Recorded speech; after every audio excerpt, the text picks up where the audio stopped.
आजचे सत्कार मूर्ती, आपल्या सर्वांचे लाडके नेते, महाराष्ट्रातील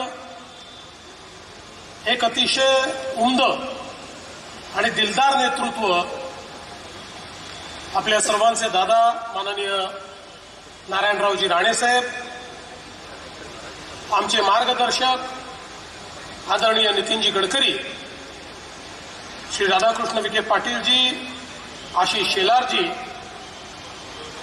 राणेसाहेबांना भक्कम साथ देणाऱ्या आमच्या नीलमबाईंनी, मंत्री उदय सामंतजी, नितेश राणेजी, निलेश राणेजी, सुनील तटकरेजी, रवी चव्हाणजी, प्रसाद लाडजी, दीपक केसरकरजी, प्रवीण दरेकरजी, प्रभाकर सावंतजी, दत्ता सामंतजी, मनीष दळवीजी, प्रमोद कामतजी, अतुल काळसेकरजी, प्रमोद जठारजी, मंचावर उपस्थित सर्व मान्यवर, राणेसाहेबांवर मनापासून प्रेम करणारे या ठिकाणी उपस्थित सर्व भगिनी आणि बंधूंनो, खरं म्हणजे राणेसाहेबांच्या बद्दल विविध वक्त्यांनी अनेक गोष्टी या ठिकाणी सांगितल्या, पण मला हे सौभाग्य लाभलं की अनेक वर्ष महाराष्ट्राच्या विधानसभेमध्ये मी त्यांच्यासोबत काम करू शकलो आणि विधानसभेची कारकीर्द जी सुरू केली ती त्यांच्या नेतृत्वातच आम्ही सुरू केली। त्यावेळी आमच्या भाजपचे नेते गोपीनाथरावजी मुंडे होते आणि सभागृहामध्ये आमच्या सर्वांचे महायुतीचे नेते माननीय नारायणराव राणे होते। आणि आता जे काही या ठिकाणी सगळ्यांनी सांगितलं ते माझ्या डोळ्यांनी पाहण्याचा आणि माझ्या कानांनी ऐकण्याचा अनुभव मला हा घेता आला। मला त्याचा अतिशय आनंद आहे।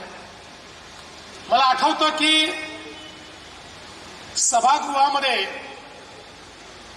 मी पहिलंच भाषण केलं, 7 मिनिटाची संधी मिळाली, नीट तयारी केली होती, त्यामुळे 7 मिनिटात मांडता आला तेवढा विषय मांडला। पण ते पहिलंच भाषण झाल्यानंतर एक चिठ्ठी माझ्याकडे आली, त्याच्यात एवढंच लिहिलं होतं, छान बोललास, आणि खाली सही होती नारायण राणे। आणि राणे साहेबांचा ऋणानुबंध हा त्या दिवसापासून जो सुरू झाला तो आज तागायत सातत्याने तो कायम आहे। खरं म्हणजे विरोधी पक्ष नेता म्हणून त्यांची जी कारकीर्द होती ती आत्ताच नितीनजींनी सांगितली। मुख्यमंत्री म्हणून मला बाहेरून पाहायला मिळालं, मंत्री म्हणून बाहेरून पाहायला मिळालं, कारण त्यावेळेस मी महापौर होतो, मी काही सभागृहात नव्हतो। 99ला मी सभागृहात आलो, ते विरोधी पक्ष नेते झाले। पण मी असं म्हणेन की माननीय राणेसाहेब, माननीय मुंडे साहेब यांच्यासोबत सभागृहात काम करायला मिळणं यापेक्षा मोठी पर्वणीच दुसरी नव्हती। कदाचित माझ्या संपूर्ण संसदीय जे काही यश मला मिळालं त्या यशाचं श्रेय जर कोणाला द्यायचं असेल तर राणेसाहेबांसारख्या माझ्या नेत्यांना द्यावं लागेल की ज्यांनी त्यावेळी मार्गदर्शनही केलं आणि प्रोत्साहनही दिलं। विशेषतः त्यांची आणि माझी आवड एक होती आणि ती म्हणजे अर्थसंकल्प। अर्थसंकल्पावर राणेसाहेब ज्यावेळी भाषण करायचे, कुठला तरी अर्थतज्ञ हा त्या ठिकाणी बोलतोय असा भास व्हायचा आणि अक्षरशः आकड्यांची चिरफाड करत ज्यावेळी राणेसाहेब आपलं पूर्ण भाषण करायचे, संपूर्ण सभागृह स्तब्ध असायचं आणि अर्थमंत्री चिंतेत असायचे की आता राणेसाहेबांना उत्तर काय द्यायचं। आणि कधीच त्यांनी मांडलेल्या अर्थसंकल्पाच्या भाषणाला परिपूर्ण उत्तर मिळू शकलं नाही, कारण अर्थशास्त्रातला एक एक नियम ते शोधायचे, त्यातनं कसा अर्थसंकल्प हा त्या नियमाच्या विपरीत आहे आणि राज्याचं कसं काय संकट आहे अशा पद्धतीनं हे सगळं मांडण्याचं काम ते करायचे. मला आजही आठवतं, युतीचं सरकार गेलं, महाविकास आघाडीचं किंवा तेव्हाचं सरकार आलं आणि ते सरकार आल्यानंतर युतीच्या सरकारने कशा पद्धतीनं या ठिकाणी कर्ज वाढवलं असा एक व्हाईट पेपर त्यांनी मांडण्याचा प्रयत्न केला. पण त्यांना हे माहित नव्हतं की समोर राणे साहेब आहे.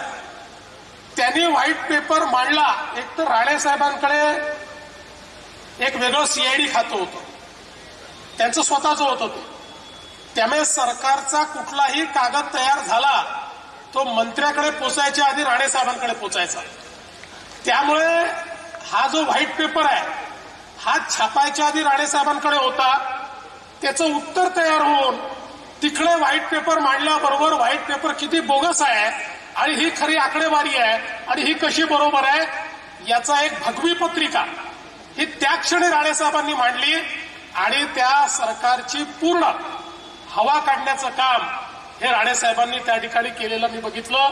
त्यामुळे खरं तर या सभागृहामध्ये बजेटवर कसं बोललं पाहिजे हे आम्ही त्यांच्याकडनं शिकलो आणि मला स्वतःला त्यात खूप इंटरेस्ट असल्यामुळे मी 2002 साली बजेट कसं वाचावं असं एक पुस्तक लिहिलं आणि या पुस्तकाचं विमोचन कोणाच्या हाताने करायचं.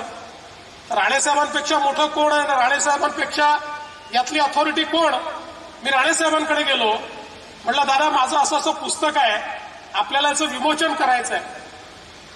मला म्हणाले अरे मुख्यमंत्र्याला बोलव. म्हटलं तुमच्या हाताने करायचं आहे. म्हणाले मुख्यमंत्र्यांच्या हाताने कर. म्हटलं माझा काही मुख्यमंत्री विलासरावजी होते पण माझा काही फार मी नवीन होतो, माझा काही फार संबंध नाही आहे.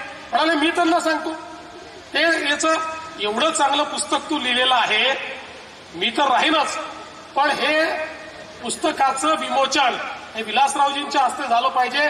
त्यांनी पुढाकार घेतला आणि त्या ठिकाणी विलासरावजींच्या हस्ते त्याचं जे काही विमोचन आहे ते झालं. मला आजही आठवतं की 2004 साली 3 साली ज्यावेळी डिसेंबरच्या महिन्यामध्ये उत्कृष्ट संसदपटूचा पुरस्कार द्यायचा जी समिती बनली होती, त्या समितीने राणे साहेबांची चर्चा केली. राणे साहेब होते, मुंडे साहेब होते, माझी पहिली टर्म होती.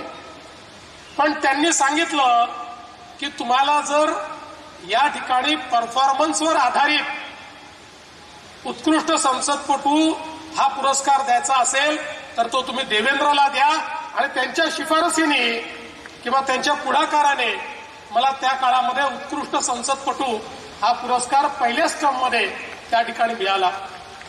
खरं म्हणजे मी जसं मगाशी सांगितलं, राणे साहेब ज्यावेळी एकेका विषयावर बोलायचे, मला असं वाटतं की वाभाडे काढणं या शब्दाचा जो काही अर्थ आहे तो अर्थ म्हणजे त्यांचं भाषण असायचं आणि कुठल्याही मंत्र्यांनी फाईल सही केली की त्याच्यातली नोट राणे साहेबांकडे असायची आणि मग त्याच्यामध्ये जर काही गैरव्यवहार असेल, भ्रष्टाचार असेल तर मात्र राणेसाहेब असं झोडपून काढायचे की त्यामुळे त्यांचा प्रचंड मोठा दरारा हा विधानसभेमध्ये आम्ही बघितला.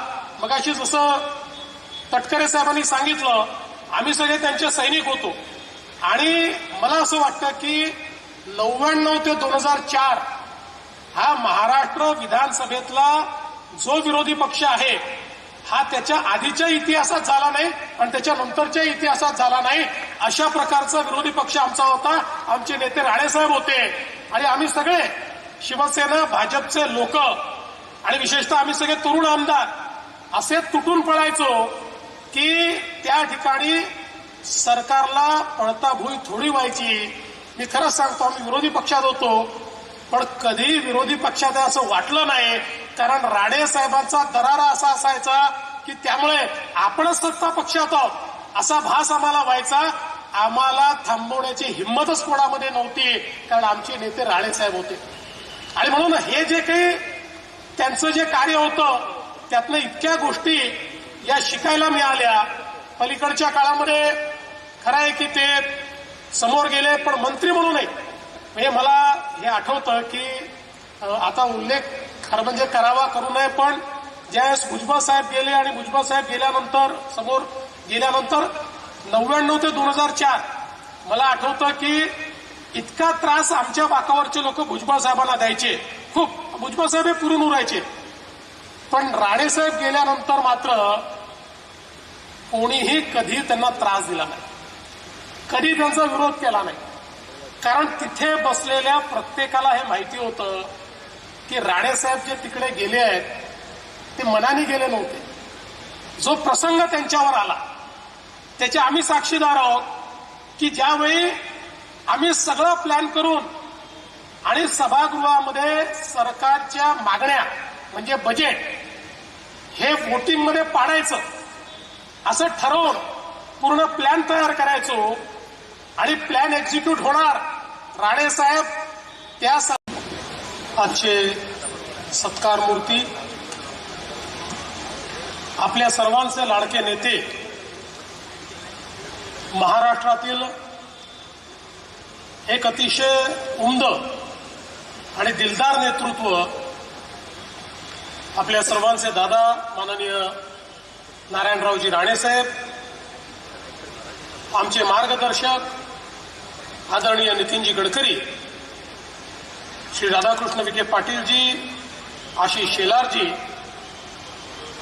राणेसाहेबांना भक्कम साथ देणाऱ्या आमच्या नीलमबाईंनी, मंत्री उदय सामंतजी, नितेश राणेजी, निलेश राणेजी, सुनील तटकरेजी, रवी चव्हाणजी, प्रसाद लाडजी, दीपक केसरकरजी, प्रवीण दरेकरजी, प्रभाकर सावंतजी, दत्ता सामंतजी, मनीष दळवीजी, प्रमोद कामतजी, अतुल काळसेकरजी, प्रमोद जठारजी, मंचावर उपस्थित सर्व मान्यवर, राणेसाहेबांवर मनापासून प्रेम करणारे या ठिकाणी उपस्थित सर्व भगिनी आणि बंधूंनो, खरं म्हणजे राणेसाहेबांच्या बद्दल विविध वक्त्यांनी अनेक गोष्टी या ठिकाणी सांगितल्या, पण मला हे सौभाग्य लाभलं की अनेक वर्ष महाराष्ट्राच्या विधानसभेमध्ये मी त्यांच्यासोबत काम करू शकलो आणि विधानसभेची कारकीर्द जी सुरू केली ती त्यांच्या नेतृत्वातच आम्ही सुरू केली. त्यावेळी आमच्या भाजपचे नेते गोपीनाथरावजी मुंडे होते आणि सभागृहामध्ये आमच्या सर्वांचे महायुतीचे नेते माननीय नारायणराव राणे होते. आणि आता जे काही या ठिकाणी सगळ्यांनी सांगितलं ते माझ्या डोळ्यांनी पाहण्याचा आणि माझ्या कानांनी ऐकण्याचा अनुभव मला हा घेता आला. मला त्याचा अतिशय आनंद आहे. मला आठवतं की सभागृहामध्ये मी पहिलंच भाषण केलं, 7 मिनिटाची संधी मिळाली, नीट तयारी केली होती, त्यामुळे 7 मिनिटात मांडता आला तेवढा विषय मांडला. पण ते पहिलंच भाषण झाल्यानंतर एक चिठ्ठी माझ्याकडे आली, त्याच्यात एवढंच लिहिलं होतं, छान बोललास, आणि खाली सही होती नारायण राणे. आणि राणे साहेबांचा ऋणानुबंध हा त्या दिवसापासून जो सुरू झाला तो आज तागायत सातत्याने तो कायम आहे. खरं म्हणजे विरोधी पक्ष नेता म्हणून त्यांची जी कारकीर्द होती ती आत्ताच नितीनजींनी सांगितली. मुख्यमंत्री म्हणून मला बाहेरून पाहायला मिळालं, मंत्री म्हणून बाहेरून पाहायला मिळालं, कारण त्यावेळेस मी महापौर होतो. मी काही सभागृहात नव्हतो. 99ला मी सभागृहात आलो, ते विरोधी पक्ष नेते झाले. पण मी असं म्हणेन की माननीय राणेसाहेब, माननीय मुंडे साहेब यांच्यासोबत सभागृहात काम करायला मिळणं यापेक्षा मोठी पर्वणीच दुसरी नव्हती. कदाचित माझ्या संपूर्ण संसदीय जे काही यश मला मिळालं त्या यशाचं श्रेय जर कोणाला द्यायचं असेल तर राणेसाहेबांसारख्या माझ्या नेत्यांना द्यावं लागेल की ज्यांनी त्यावेळी मार्गदर्शनही केलं आणि प्रोत्साहनही दिलं. विशेषतः त्यांची आणि माझी आवड एक होती आणि ती म्हणजे अर्थसंकल्प.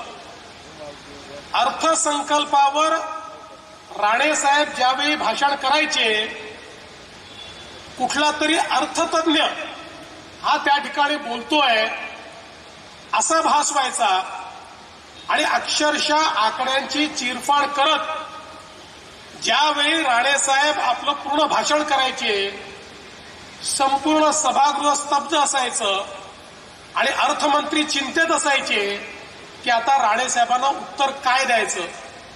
आणि कधीच त्यांनी मांडलेल्या अर्थसंकल्पाच्या भाषणाला परिपूर्ण उत्तर मिळू शकलं नाही. कारण अर्थशास्त्रातला एक एक नियम ते शोधायचे, त्यातनं कसा अर्थसंकल्प हा त्या नियमाच्या विपरीत आहे आणि राज्याचं कसं काय संकट आहे, अशा पद्धतीनं हे सगळं मांडण्याचं काम ते करायचे. मला आजही आठवतं, युतीचं सरकार गेलं, महाविकास आघाडीचं किंवा तेव्हाचं सरकार आलं आणि ते सरकार आल्यानंतर युतीच्या सरकारने कशा पद्धतीनं या ठिकाणी कर्ज वाढवलं असा एक व्हाईट पेपर त्यांनी मांडण्याचा प्रयत्न केला. पण त्यांना हे माहित नव्हतं की समोर राणे साहेब आहेत. त्यांनी व्हाईट पेपर मांडला. एक तर राणे साहेबांकडे एक वेगळं सीआयडी खातं होतं, त्यांचं स्वतःचं होतं ते. त्यामुळे सरकारचा कुठलाही कागद तयार झाला तो मंत्र्याकडे पोचायच्या आधी राणे साहेबांकडे पोचायचा. त्यामुळे हा जो व्हाईट पेपर आहे हा छापायच्या आधी राणे साहेबांकडे होता. त्याचं उत्तर तयार होऊन तिकडे व्हाईट पेपर मांडल्याबरोबर व्हाईट पेपर किती बोगस आहे आणि ही खरी आकडेवारी आहे आणि ही कशी बरोबर आहे याचा एक भगवी पत्रिका ही त्या क्षणी राणे साहेबांनी मांडली आणि त्या सरकारची पूर्ण हवा काढण्याचं काम हे राणे साहेबांनी त्या ठिकाणी केलेलं मी बघितलं. त्यामुळे खरं तर या सभागृहामध्ये बजेटवर कसं बोललं पाहिजे हे आम्ही त्यांच्याकडनं शिकलो आणि मला स्वतःला त्यात खूप इंटरेस्ट असल्यामुळे मी 2002 साली बजेट कसं वाचावं असं एक पुस्तक लिहिलं आणि या पुस्तकाचं विमोचन कोणाच्या हाताने करायचं. राणेसाहेबांपेक्षा मोठं कोण आहे, राणेसाहेबांपेक्षा यातली अथॉरिटी कोण. मी राणेसाहेबांकडे गेलो, म्हटलं दादा माझं असं असं पुस्तक आहे, आपल्याला याचं विमोचन करायचं आहे. मला म्हणाले अरे मुख्यमंत्र्याला बोलो. म्हटलं तुमच्या हाताने करायचं आहे. म्हणाले मुख्यमंत्र्यांच्या हाताने कर. म्हटलं माझा काही मुख्यमंत्री विलासरावजी होते पण माझा काही फार मी नवीन होतो, माझा काही फार संबंध नाही आहे.